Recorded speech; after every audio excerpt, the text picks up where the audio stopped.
Welcome, people of the World Wide Web. So this is Chris from Cypher Sigma Screen Time. And it's Wednesday, so it's another weekly watch. So this is where I go over the past 2 weeks of what I've been watching. I'm Regiment. As you will see, 1, 2, 3, 4, 5, 6, 7, 8, 9. There is only 10 titles. I normally watch one a night. I've not been watching as much. Even the fact of my last one, it took me 2 nights to watch because I was falling asleep. So I decided to abandon it, which is very rare from me. It has just been a very hectic 2 weeks. A lot of cinema trips and late cinema trips. And me and my wife have done quite a few on the social media side of things that we've been watching. So I'm going to do one and flick back and forth, and we should do it like that. So first off is one of my favourite films from a few years ago, and this is Champions.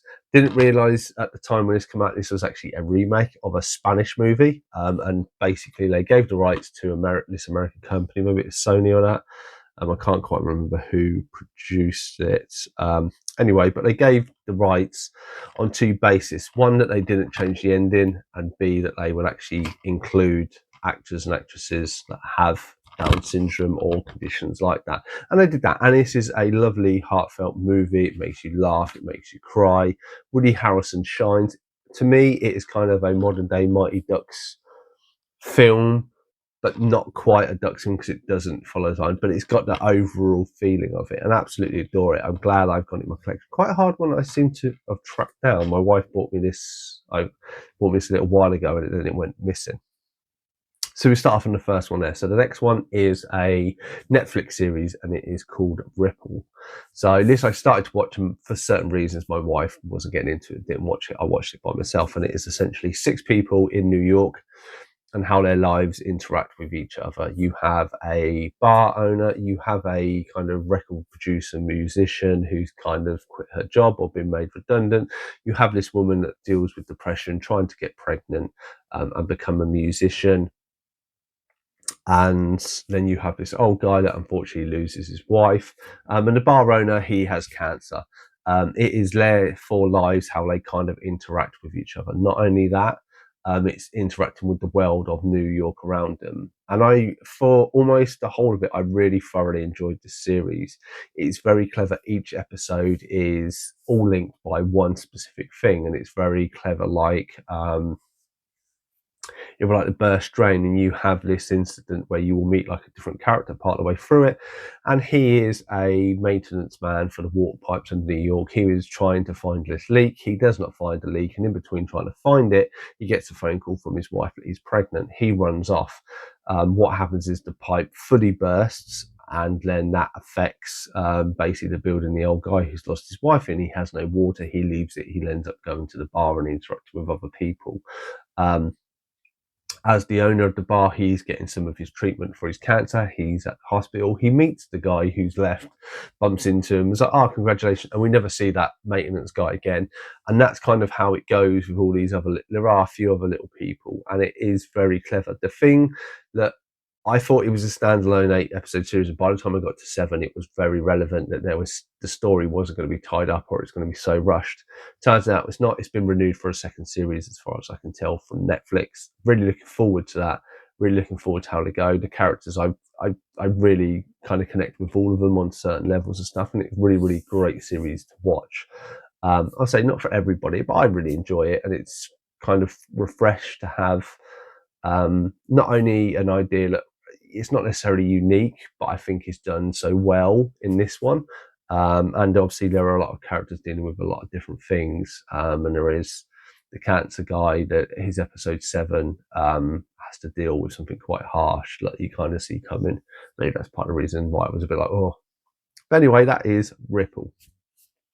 So next up we have Percy Jackson and the Sea of Monsters. So this is the second live action film that we got. Obviously then it did not unfortunately make it past this second film, and then obviously they've done the series. The series is season 1 and season 2. Season 1 was the first film. Season 2 is based off this book, which obviously this movie is then based off. And I do enjoy this series. I thought it's done very well. The thing that puzzled me is from the first series to the second series, the actors of some of the teachers' stuff are changed. and they kind of, and I've not read the book, so I assume the actors didn't want to return for some reason or another. But I did enjoy Percy Jackson. We obviously had a few more characters introduced to it. And it's just a fun kind of kids movie that you can enjoy. I like some of the animation and stuff that goes into it, and stuff looks linked. Yeah, it's just kind of those heartfelt family fantasy movies. So is that. So next up, again on Netflix, it has been kind of a Netflix heavy month. We have One Piece season 2. So this is, the anime is down there. I've still not started the anime. My friend watched a few episodes with it, but yes, the first 2 series covered up first 151 episodes. There are over 1,000 more episodes to go, but I actually have thoroughly liked this series. We got a few new characters. Tony Chopper, for one, is probably a fan favorite. My wife really loves him. And yeah, it's just done very well. It is building up this bigger passion of mine. I'm trying to get more of the DVDs together so I can just watch them one after the other and get through. Like, hopefully, I think if I get up, let's see why we're here. So I have up to episode, 14 is the latest one, but I'm missing a few up to it. And 14 covers episodes 325 to 348. So essentially, if I can get up to volume 20, that will be close to half of what has been released. That is kind of my goal and my focus. I'd like to have at least half of it there. I could watch it on Crunchyroll, but to scratch it off there, and the newer ones are quite expensive and aren't coming down as of yet. But I did thoroughly enjoy the adaptation of it. I think it was very well done. I think they chose a lot of right characters and right actors and actresses and just stuff. And it is lovely portrayed. The fact that my wife is not a big anime fan and she will happily watch One Piece and thoroughly enjoys it. So that is our second series. So then we go to the movies. So this is one I picked up recently for just under a £5, and obviously it costs 15 quid. And this is the Region 1 version of Batman versus Dracula, which is essentially Batman. Basically, there is a criminal that's in jail with the Penguin and the Joker and that, and details that he's robbed this, did this big robbery and hidden it in a crypt. When the Penguin manages to get free, he goes to find it, but unfortunately reveals the tomb of Dracula. Why it's in Gotham, we do not know. He then kind of comes alive, and Penguin's his disciple, and then he goes around kind of terrorizing Gotham, converting people into his vampire slaves, and it's down to Batman to save him. Really enjoyed the series, really enjoyed this. I like the art style. I like the fact they changed a lot of characters up and kind of put a few spin on them. Really wants me to get more of the figures, because I don't really have any from this line. Well, I had Mr. Freeze, but I dropped him and his legs broke. The only thing that bugged me is Dracula is designed and drawn very much akin to Ra's al Ghul, or a very close interpretation of Ra's al Ghul. I kind of get the understanding, because Ra's al Ghul is kind of an old man trapped in time because he's so old and style. But I just couldn't keep away from it. It looks like Ra's al Ghul. It looks, why not give him his own individual look? Because he does have, when he's like this, when he's in his vampire mode, when he's kind of in his human-esque persona, or Dracula, what is his name? Lua Grohl or something. I can't remember his name. It's Dracula backwards and stuff. But yeah, there was that one. So I did enjoy it. Glad to have it in the collection. And obviously it's quite a bargain for me. So next up, we go back to the series, and this is now Amazon. So this is Cross. So this is the world of Alex Cross. If you've seen it books, they have now done a TV series adaptation. This is the second series. And it was very interesting. It, unfortunately, like most series, fell over its feet a little bit as we moved into season 2. The reason I say it fell over its feet in season 2 is more the fact that that basically from the first series we had a serial killer, and that's what they've got to try and track down. This one, there is kind of a serial killer, but there's not. There's kind of a little bit of supernatural stuff lying in, and it kind of takes you off on a different tangent. There is a lot of chaotic stuff going in there, and there's kind of multiple stories going on with this as well. Some of the actors and actresses, and the kind of main actress in it that kind of links up across. She's not the most likable person. The actress does a really good job, because she makes you not want to like her character and everything else. But from a viewer's perspective, it is kind of really off-putting, because she's kind of really in it quite a lot and in overpowering it, and then it kind of does tailor And again, it's really hard, I think, to replicate the success of like the first season when you've kind of got nothing to compare it to, and then when you compare it, you start to see these little bits. But it's been continued for a season 3. Me and my wife will watch season 3 when it's out on Amazon Prime. But yeah, that is Cross. So then we move over to the series. So this is one I picked up really cheap. I think it was 12 quid, and this is Deadpool versus Wolverine. So as I said in the thing, was not a big fan of this, and I rewatched it, and it was very interesting to rewatch. So it kind of hit me 50-50. I still kind of hold to my cards like this. Like there was some bits that made a little bit more sense when I watched it, and I tried to stand back. But this is a movie that is just once you just take the overall story of it, once you take out all the poor cameos and all the kind of all the fan appreciation stuff, like bring Elektra back and Blade, and then the new, you take all those novelty bits out of it, and you just kind of look at the story as a whole. It is a really bad story. It is not great. A lot of even the Deadpool stuff and the human, I don't find very funny with Ryan Reynolds. I think he had his moments, and everyone, there are some been like whatever the computer one was. I think he was really good in that and stuff. But yeah, just to me, the characters have been overdone. Obviously, being a comic book fan, that's where my experience is in. With this, it was all right. It was nice to have the redemption arc of Logan. Obviously, I didn't mind that added on to the fact of the Logan film, and the bye scene I still think is very clever how they did that. But yeah, there's a lot of like Peter and stuff, like his kind of psychic and stuff like that. I'm just like, this didn't need to be in here. You could have done a better movie in my eyes without just trying to like throw loads of cheap cameos and stuff. And it's not even cameos of half the proper actors and actresses you want to see. It's the character, but someone else playing them. Or as I say, and I think I said this when I did the review of even like Pyro, like, oh, it's good. He has a few scenes and then he gets killed. Tyler Mane, oh, he's great, gets his head cut off. It's just such like kind of not even plot devices. Just how can we bring in and then automatically kill off quite straight away, or they don't have a big impact in the story to make the story just kill time. This probably could have been an episode of Loki, I would imagine, if you took all of that out. So we go back in there. We have Now TV. So Now TV is kind of like the Sky kind of app, and we watched Ted season 2. So Ted season 2 started off with the first episode. We were both a bit like, okay, we love the movies. Well, this is all right. We did enjoy the first series. But once it started to get going, it was really well. There's a school play where they have to audition, and Ted's audition is absolutely amazing. I'm not going to tell you what he does because I do not want to spoil it. Kids of like the 80s and 90s will absolutely adore what he does. In my opinion, there is a D&D episode that I think is very, very funny and stuff like this. And there's a few other ones that I thought was really, really good, and I'm really starting to warm to it. The only problem is they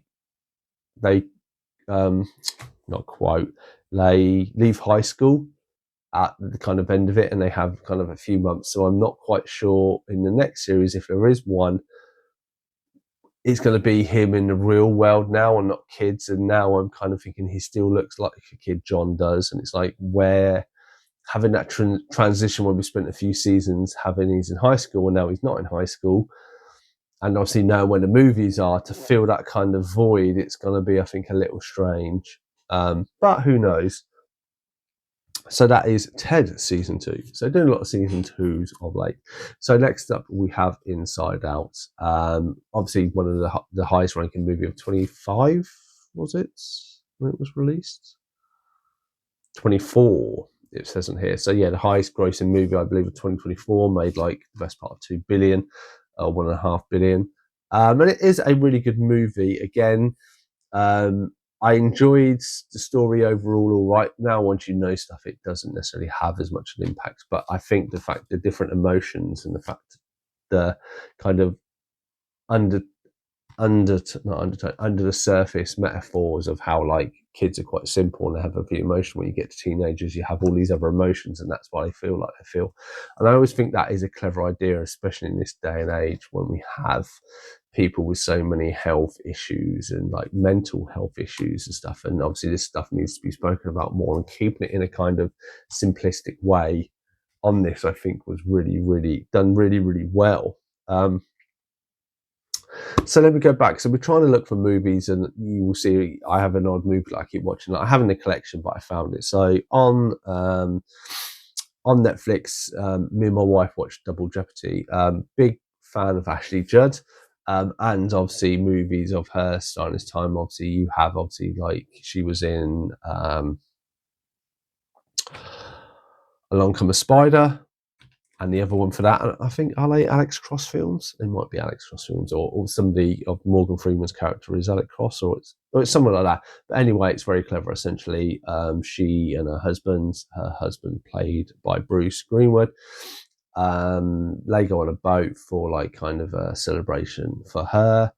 She wakes up covered in blood. He's disappeared. Looks like there's been some sort of struggle. He's confirmed to be dead. She's done for murder.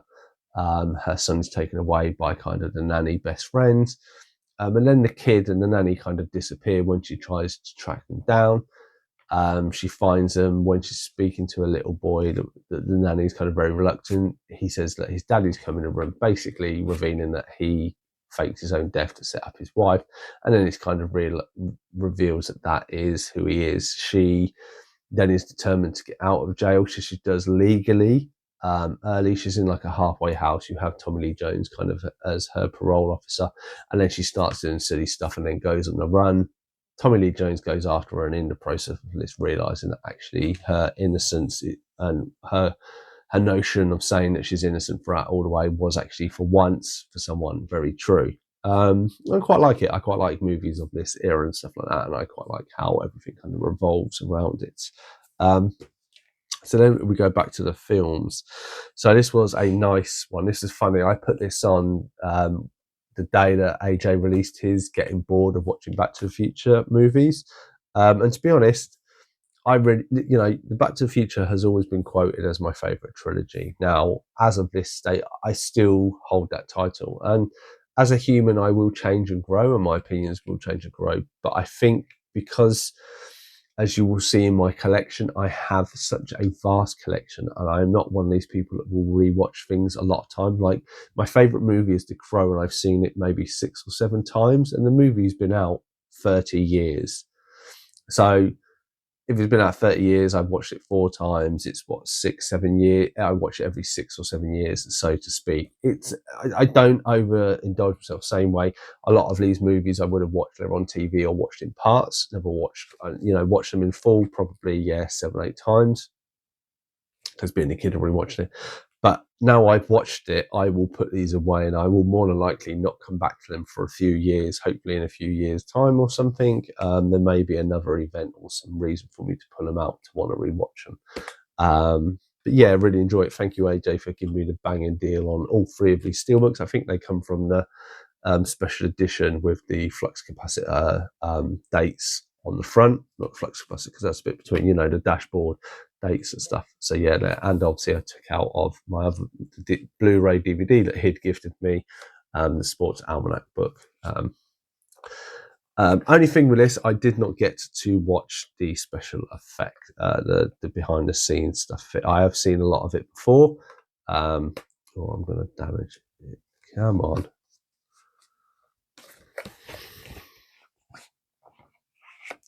There. So there is that. That's Back to the Future. So then I will save the last one on streaming once online. So then we move next. So this is one that took me 3 weeks ago. If you would have seen my video, this is Ready or Not. It took me 3 weeks to get it. To be honest, I was a little bit, and you will have seen my review already because the video would have been out. Like I felt it was a little lackluster. I hopefully the night of filming this, I will go see the second one. And to be honest, if I'm not really captivated by the second one, then I'm going to sell this one. AJ did suggest, like with Amazon, you can send it back within 30 days or something. But to be honest, I paid the money regardless of who I bought it from. It's my issue that I don't like it. I will sell it on and make most of my money back, hopefully, because I know these, I think the copy I was trying to get, they go for like 5-6 quid on Vinted. I paid 8. So I'm losing technically £2. Is what it is. It is £2. At least I've had the experience, and I know a lot of people don't say that's fine. I said it's the same. For me, I see it very much of when you buy something, regardless of where you get it from. It's like going to the cinema. It's like you pay the money to go see that film at that time for however you're feeling. When you come out of the cinema, regardless of if you like it, you hate it, what. If I hated it, I would never turn around to the cinema and go, well, you owe me the money back because I didn't enjoy it. And that's the exact same way I see with sending stuff back like this. I could say, it no longer needed, but obviously I ordered a sealed version. This isn't sealed. But it is what it is. So there we are. So yeah, it's all right. So we shall see. So then following on from Back to the Future 1, we have Back to the Future 2. Again, really enjoyed this movie. Good to see Elijah Wood in his first film. It's funny, when the first film I watched around about the time that AJ did a video about Back to the Future 1, then I watched this around about the time I saw the current article, or the current video with Elijah Wood and Sarah Michelle Gellar. And Elijah Wood's telling him that he's in the diner just before this scene happens. I don't know if he's featured in the background. He might be in the background, but you can't see him. So him and another kid. Thought he was very clever there. Still my best trilogy, still my best time traveling film. I always say Back to the Future got time traveling right as movies, except for there is one thing I feel the Terminator does better with time travel than Back to the Future does, but that's a story for another time. And then obviously we have the third movie, which is obviously the third Back to the Future, where it's a Western. And this is kind of part of the reason why I so love these movies, and I think they do well. Granted, the fact 2 and 3 were filmed back to back so they could have more cohesion. Then obviously they changed the actresses from 1 to 2 for Jennifer. When you put these movies together, you have essentially the first movie, not only, it is a time travel movie, but at the core of it, you have Marty, trying to save his friend, but then also you have his kind of the romantic comedy of his mum and his dad trying to get together, and his dad's a perv and all this stuff, and it was him experiencing stuff. And I really like that it is a little bit of sci-fi mixed in with kind of this romantic comedy. Not only that obviously you take those two concepts and then we'll go to the future, so very heavily on sci-fi now, obviously more futuristic of his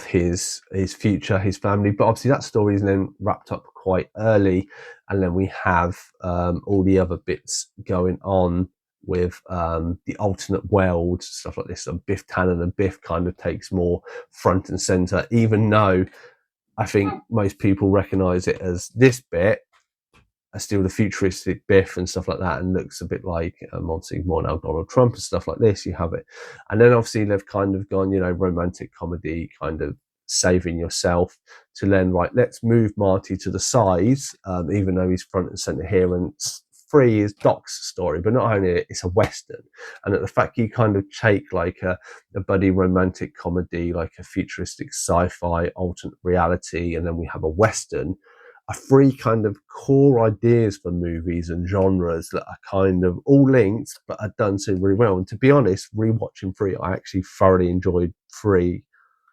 Probably one of the best viewings I've ever had of it. There were some bits I just don't remember from the beginning bit, which I was a bit surprised. There are some bits I remember, and I just think, of Griff Tannen and stuff like this done really well. Obviously, the fact that he was almost hanged, or he was hanged and passed out in real life on the set when he's being pulled with lasso by Griff Tannen. The fact, obviously, you have the headmasters there back, and I was hoping to say Slacker, but obviously he doesn't say it, and there's bits like that.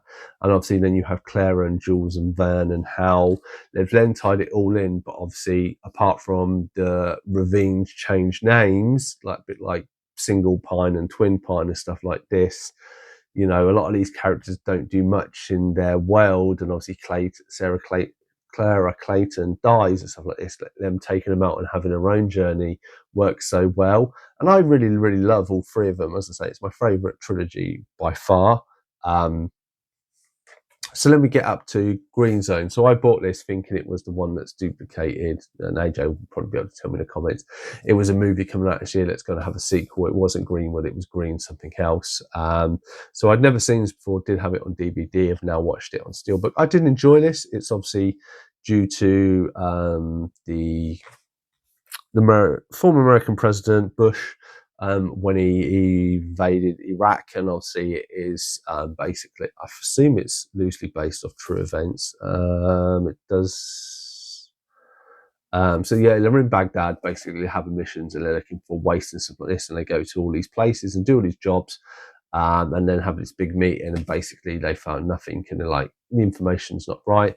And then they basically start uncovering a plot by some people in the UK and US military who kind of have coerced it to be that this fictional figure is kind of controlling it, stuff like that. And it's kind of, Matt Damon's character feels very unjust, that obviously it's very wrong that they're doing all this stuff, that's, after this fictional character, and wasting all these people, manpower and stuff like that, and everyone's, people have been injured and killed and stuff like this, all because of this, and there is a kind of justice at the end of it. I mean, it's an enjoyable one. It would be one I would watch again, probably not straight off the bat, just because of the subject matter and stuff like that. So I'm happy to keep this Steelbook into it. And then we go to the final one. So I would normally cover series where I've done the complete series, and this is a bit of a different one. So I apologize that this isn't a normal format, and it's more to the anime fans. So Senku is somewhere around. So he is down here. So this is a character called Senku. He is from an anime series called Dr. Stone. And essentially what it is a green beam hits the earth and everybody gets petrified in stone. Every human being. Animals, no. Many years go by and he is managed to revive, and then what it is he lives in the stone world, and then he basically makes materials and stuff using like ancient methods to build like glass and stuff like this. And it's like he kind of befriends some of the people. He creates he restores some people, and then they want to kind of rule because they're kind of strong and that. And then Senku meets like smaller characters like this young girl who's kind of blind and stuff like this, and then he creates glasses for her and stuff like this. And it's always clever. I found not only was it enjoyable an anime series, but the fact that it teaches learning was great. By the third series, it switched it up a little bit because they'd created a lot, but not only that, they then had fights and guns and gunpowder and stuff, and they didn't cover this because of, obviously, they're not going to give out how to make this stuff to the open world, because obviously people would, unfortunately, fans of anime, because anime is such big, would copy it, and then obviously it'd be dangerous for them. I totally understand that. Now the fourth series, which is the final series, has been split into three. We've had the first arc, this is the second arc, and then obviously we've got the third arc coming in April. This video might already be out in April, I don't know. And essentially the second arc is the first arc is they found another evil scientist. They found him, they had a battle. The good guys won. They've gone off to try and find the source of this petrification because they believe someone from space has sent this device to Earth, but they don't know anything about it. They only have encountered little versions of it, and they know it's in like the Amazon rainforest in America. So you have the good guys going there, and then they have one battalion of the bad guys on this kind of battleship that they've made following them. And it's basically them to get into this final one, and it was very, very heartfelt when we get to the finale of this, and you got to see what had actually happened, as I say. And essentially everyone gets petrified again, and it takes 7 years for them to all be revived. And at the end of the second series, and I'm not spoiling too much, essentially they've restored a small group of them, and essentially they're going to build a rocket to go to the moon to defeat Dr. Y, as they call it, or the Y guy, or the person who's created this. And this is where the final arc comes. So I'm very interested to have this completed. I thoroughly love this series from start to finish. As I say, the third series, and that took a little bit of a wane because it didn't do as much of its charm of building stuff, and it's such a bigger world and fighting more people. But I do really enjoy this. It is a great anime series. But that has been everything I have watched. So not massive amounts on the physical media, quite a bit on streaming. And I say I've been to cinema quite a bit as well, so that impacts it. But I've been Chris from Cypher Signal Screen Time. Anything in here you have watched, you enjoyed, you didn't enjoy, please do let me know in the comments, and we continue on these conversations. Otherwise, I've been Chris from Cypher Signal Screen Time, and I'll definitely see you in the next one.